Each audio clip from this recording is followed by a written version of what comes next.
Did you know the first recorded use of the term debugging wasn't about computers at all?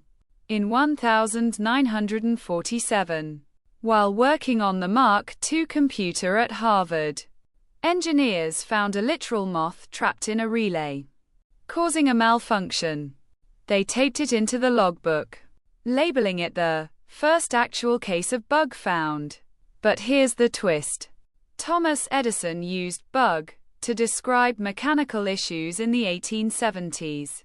So, while debugging became iconic in computing, the term predates computers by decades.